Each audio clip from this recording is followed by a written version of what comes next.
On est de retour dans cette matinale de GPTV avec Arnaud Develay qui est présent pour une chronique, Arnaud, que vous avez pu voir il y a quelques jours pour parler et commenter la tournée de Zelensky aux États-Unis, les réactions qu'il a eues suite en fait à l'Assemblée générale de l'ONU. Une tournée qui d'ailleurs ne s'était pas forcément très bien passée en termes de communication, mais on va parler aujourd'hui d'un autre sujet, bien évidemment. Mais tout d'abord, bonjour Arnaud, comment allez-vous? Bonjour Raphaël, bonjour aux auditeurs. Ah, ça va très bien, merci. Alors aujourd'hui, Arnaud Devenay, on va parler d'un sujet un peu spécial, mais qui est relativement important. On va parler d'idéologie et de soft power russe. Il faut savoir que parmi toute l'actualité sur le conflit russo-ukrainien, il n'y a pas que des sujets militaires, économiques, il y a aussi une dimension idéologique et de communication. Et donc il y a un décret qui a été mis en place pour faire œuvre de promotion idéologique afin de pouvoir attirer un petit peu plus de personnes issues de l'Occident en Russie. Est-ce que vous pouvez nous en parler un petit peu de ce décret? Et ensuite, on pourra aborder un petit peu plus en profondeur cette stratégie appliquée par la Russie. Alors oui, effectivement, l'un j'allais dire des grands problèmes depuis, certains diraient la chute de l'Union soviétique, mais probablement plus précisément depuis le retour de la Russie sur la scène internationale, c'est effectivement l'absence d'idéologie à proprement dit. Beaucoup de commentateurs, d'experts ont essayé de définir quelle pourrait être cette idéologie. On a pu entendre par exemple des personnalités russes comme Alexandre Douguine évoquer certaines pistes, bien que pour beaucoup, le travail, j'allais dire l'œuvre de Douguine reste quand même assez difficile à comprendre. Moi, je pense que c'est surtout par défaut une idéologie qui se construit en opposition à ce qu'on peut voir en Occident depuis quelques années maintenant, à savoir la déconstruction dans sa forme la plus terminale, hein, avec bien sûr le wokisme, l'idéologie LGBT, l'idéologie du genre, que certains avaient dit quelques nombres d'années que ça n'existait pas, mais dont on sait c'est une idéologie prégnante, avec celle bien sûr de l'environnement et de l'écologie verte. Et ce qui fait que beaucoup de gens en Occident ne partagent pas, bien sûr, cette idéologie progressiste, hein, certains diraient. Certains, par exemple, souhaitent préserver leurs enfants de ce qui peut être disséminé dans le milieu scolaire. Et partant de là, il y a eu de plus en plus d'incidents avec des retraits d'enfants de l'école, mais pas que en ce qui concerne l'idéologie LGBT, mais aussi ce qu'on a pu voir durant la séquence Covid, avec le masquage des enfants toute la journée et des parents, par exemple, qui mettaient en avant le fait que leurs enfants souffrent d'asthme et que, bah, moyennant l'opposition des parents, l'État venait à intervenir en laissant entendre que si les parents n'obtempéraient pas, on leur retirerait leurs enfants essentiellement. Hmm. Parce que, comme on a pu voir en France depuis quelques années aussi, il y a cette idéologie, ça avait été mis en avant à l'époque par Laurence Rossignol, qui s'était un peu lâché en disant que les enfants n'appartiennent pas à leurs parents, ils appartiennent à l'État. Donc on est vraiment dans cette façon de penser, hein, et partant de là, les enfants deviennent donc un enjeu majeur, ce qui fait que beaucoup de parents, certains diraient des conservateurs traditionnalistes, mais je pense que ça touche un public beaucoup plus vaste, malgré ce qu'on peut penser au départ. Et en tout état de cause, cela n'est pas passé inaperçu en Russie, puisque, comme vous l'avez mentionné dans votre introduction, c'était fin août, le président Poutine a promulgué un décret qui fait un peu dérogation au droit en vigueur de manière, le droit commun, hein, de l'immigration qui, inter alia, mandate que ceux qui seraient candidats, par exemple, pour un permis de résidence, se doivent de maîtriser la langue russe. Donc, ce décret, alors on appelle décret idéologique, décret spirituel, c'est selon, permet aux gens qui le souhaitent, qui partagent certaines enfin, on va dire, compatibilité avec les valeurs traditionnelles, c'est un peu le mot cadeau qui est utilisé ici, hein, et les valeurs familiales sont au centre de ces valeurs traditionnelles, de postuler dans le contexte de ce visa et ce faisant, donc obtenir alors dans un premier temps, c'est un permis de séjour de 3 ans qui peut être renouvelé pour devenir un permis permanent, sachant qu'après 5 ans, vous pouvez demander la nationalité. C'est pour faire court à peu près l'objet de ce qui a été annoncé. Alors, Et dans ce juste une contexte, question, Arnaud oui, Develay, excuse-moi de vous couper. Vous avez dit 3 ans, est-ce que ce n'est pas plutôt des titres de séjour de 3 mois? alors oui, c'est 3 mois, mais c'est renouvelable en fait Oui, pendant voilà. 3 ans. Voilà. C'est pour Donc, préciser. Et d'ailleurs, je tiens juste à apporter une petite précision parce que ça a fait fortement réagir. C'était aux alentours du 19 août que ce décret a été signé. Dans ce décret même, il est expliqué qu'en fait, il est proposé aux personnes qui sont contre en fait, les attitudes idéologiques néolibérales destructrices et qui sont donc en contradiction avec les valeurs spirituelles, morales, traditionnelles russes, eh bien, de pouvoir venir sans maîtriser la langue. Et on a pu voir des réactions de différents médias mainstream. On se souviendra notamment d'articles comme par exemple Libération, qui commençait directement en parlant des poutinophiles, la Russie, les portes sont ouvertes, et aussi en présentant le décret, évidemment une certaine objectivité où il citait par exemple la phrase interminable que vous venez de lire permet aux étrangers de fuir, etc. Donc voilà, ça a fait vivement réagir. Mais en tout cas, le terme même que l'on observe dans le décret, c'est vraiment accuser l'idéologie néolibérale destructrice. Voilà. Ce qui attire un panel large, donc. oui, alors c'est intéressant parce que c'est dans l'idéologie libérale au sens premier du terme, on pense automatiquement et tout de suite au modèle économique. Mais ça va bien plus au-delà de l'économie au sens premier du terme. C'est surtout la déconstruction, en fait, hein. Dans l'idéologie néolibérale, en fait, on a cette segmentation de marché où on crée artificiellement des catégories qui se substituent, en fait, à l'unité de base d'une société que les Russes, en tout cas, conçoivent comme étant saine, à savoir la famille. Donc, c'est surtout dans ce contexte-là que l'idéologie, ou en tout cas l'appellation néolibérale, est interprétée ici, effectivement.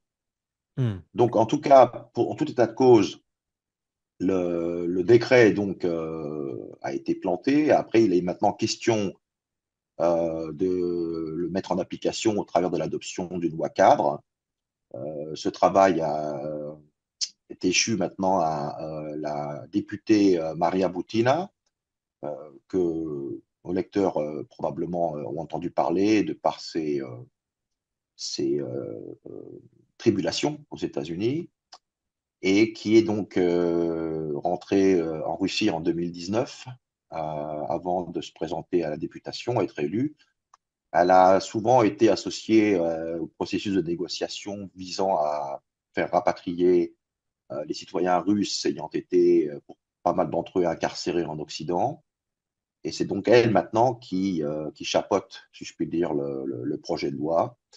Alors ça avance assez rapidement. Ils ont déjà bon, plus ou moins dressé une liste des pays où l'idéologie néolibérale est considérée comme étant la plus influente. Et en tête, on retrouve des pays comme l'Allemagne, le Royaume-Uni, la Suède, et la France, l'Italie, l'Espagne, un peu plus bas dans la liste. Mais surtout, le premier pays, c'est l'Allemagne. Ça va sans dire. L'Allemagne où il a été question récemment de retrait d'enfants qui, suite à l'instauration de cette idéologie du genre, par exemple, ont vu des situations assez rocambolesques, certains diraient ubuesques, avec des discussions autour de la table le soir entre les enfants et leurs parents. L'enfant déclare à ses parents qu'il souhaite procéder à une transition. Les parents s'y opposent et visiblement, c'est ensuite quelque chose qui rentre dans le débat public et qui voit l'État s'intégrer. Alors, On a vu tantôt des parents se faire condamner pour ça, pour maltraitance. Ça peut aller jusqu'à le retrait par les services sociaux des enfants qui sont donc considérés comme l'objet de maltraitance, afin que ces derniers soient placés dans des foyers. Voilà, donc ça a pu générer des cas qui ont, pour certains d'entre eux, en tout cas, trouvé un écho médiatique. Et je pense qu'avec le temps et peut-être on peut penser une radicalisation de ces idéologies un peu déconstructionnistes, hein, on va dire comme ça, on va avoir de plus en plus voilà, de postulants à ce visa idéologique. Hmm. Une question toute simple, enfin qui peut être peut-être un peu technique, c'est pour savoir par rapport donc à ce décret et donc ce que cela peut amener. Même s'il y a donc une loi qui permet finalement de faciliter les titres de séjour, est-ce que ce sera forcément facile de pouvoir se déplacer en Russie? Parce que si je me souviens bien, lorsque l'opération militaire spéciale a commencé, il était devenu extrêmement difficile de pouvoir circuler jusqu'en Russie. Il fallait passer, si je ne me trompe pas, par la Serbie directement, afin de pouvoir faire les trajets. Avec les ambassades aussi, ça pouvait être compliqué ou long à organiser. Est-ce qu'il y a eu une levée des difficultés à ce niveau-là, qui permettrait donc, étant donné qu'il y a ce travail-là qui est fait finalement de communication par la Russie, est-ce que ça va devenir plus simple pour les étrangers qui souhaitent peut-être quitter un Occident qui semble de plus en plus mortifère, et bien de pouvoir rejoindre la Russie? Alors, on peut penser que dans l'absolu, la demande peut se faire dans les ambassades russes des pays dits inamicaux, ou en tout cas les pays qui figurent sur cette liste. Toujours est-il qu'après, comme vous le soulignez, en ce qui concerne la logistique du transport, on peut imaginer que ce sera beaucoup plus compliqué, la Serbie étant effectivement un point de transit possible, mais on parle aussi de la Turquie. Et j'ai eu oui dire que certains immigrés idéologiques ont dû passer par des itinéraires encore un peu plus exotiques. Hmm. Ça inclut même l'Inde, pour vous dire, Ah oui, d'accord. ou les anciennes, enfin les républiques d'Asie mineure. Donc, petit à petit, je pense que l'objectif, en tout cas au niveau législatif, c'est aussi d'opérer un suivi. Une fois que les candidats sont identifiés, que leur dossier est étudié, de les aider, de les assister dans leur transition. Pour le coup, c'est le mot, pour leur transition vers la Russie. Voilà. Donc, mais bon, c'est du cas par cas, hein, ça va sans dire. Et puis, je pense que pour des raisons évidentes, beaucoup de postulants souhaitent rester particulièrement discrets sur le sujet, pour peu qu'il y ait déjà quelque chose qui s'apparente à une décision pendante dans leur pays respectif. Si cette décision est prise, il faut qu'elle soit, si je peux dire, mise en œuvre de la façon la plus discrète. Oui, d'autant plus qu'il faut se souvenir du phénomène de radicalisation immédiat qu'il y a eu en Occident au début de l'opération militaire spéciale, où n'importe quelle personne qui pouvait être russe se retrouvait sanctionnée. On parlait de compte bancaire, mais aussi les chats, hein, souvenez-vous. Hein, c'est-à-dire qu'on avait censuré des pièces de théâtre aussi, des artistes, des athlètes russes, mais aussi les chats russes ne pouvaient plus participer au concours de chats. Voilà, pour vous montrer, ça peut paraître Mhm. anecdotique, voire absurde, mais ça montrait la folie qui était apparue dès le début en Occident. Et comme le conflit ne s'est pas arrêté, il y a eu une escalade avec un engagement de plus en plus important des pays membres de l'OTAN, et ben on peut s'attendre peut-être à des difficultés plus importantes sur le plan logistique. C'est pour ça que je posais cette question, parce que c'est toujours un petit détail important à amener. Dernière question, Arnaud Develay, c'est-à-dire que là, on assiste quand même à une opération de communication qui n'est pas forcément la première. On avait vu récemment des opérations comme ça de publicité de la Russie qui mettaient directement en opposition les valeurs traditionnelles russes avec en même temps les valeurs occidentales qui sont présentées comme étant de plus en plus progressistes et donc vivement critiquées par la Russie. Est-ce qu'on assiste à un changement? Est-ce qu'il faut s'attendre peut-être à une présence plus importante en termes de communication de la part de la Russie, avec le conflit donc qui ne semble pas près de s'arrêter. Donc sur ce terrain informationnel et finalement propagandaire, est-ce que la Russie va déployer peut-être plus d'armes selon vous? Ben, moi, je suis d'avis que ça va être le cas, effectivement. Alors, tout dépend, bien sûr, du rythme à travers lequel ce genre d'initiative va être, dans un premier temps, mise en œuvre et développée.